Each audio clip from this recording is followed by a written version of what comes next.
Mga ka-farmers, namulaklak na yung tanim kong okra. Ito nagsisimula na siya, may bunga na siya oh. Oh, ito pa may bulaklak na. May dumadamo pang honey bee. Oh, yan. Sisimula na siya mamunga. Tapos ito pa yung kasama niya. Pang gamot daw to sa may mga arthritis, yung sitaw. Yan, masarap to sa ano? Sa ano to? Sa sinabawan na isda. Ito pag namunga to, masarap to. Sa may mga arthritis, gamot daw to sa may mga arthritis. Sitaw. Pag nasubrahan ka, sasakit. Yan. Ito namumulaklak na siya, okra oh.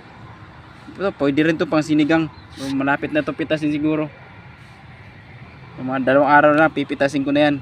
Pag masipag-sipag ka magtanim, ayan, ganyan, may mapipitas ka. Kahit na sa paso lang oh. Paso lang yan. Timba. Ayan, pwede na. Bibili ka 3 piraso okra. 12 pesos or 10 sa palengke.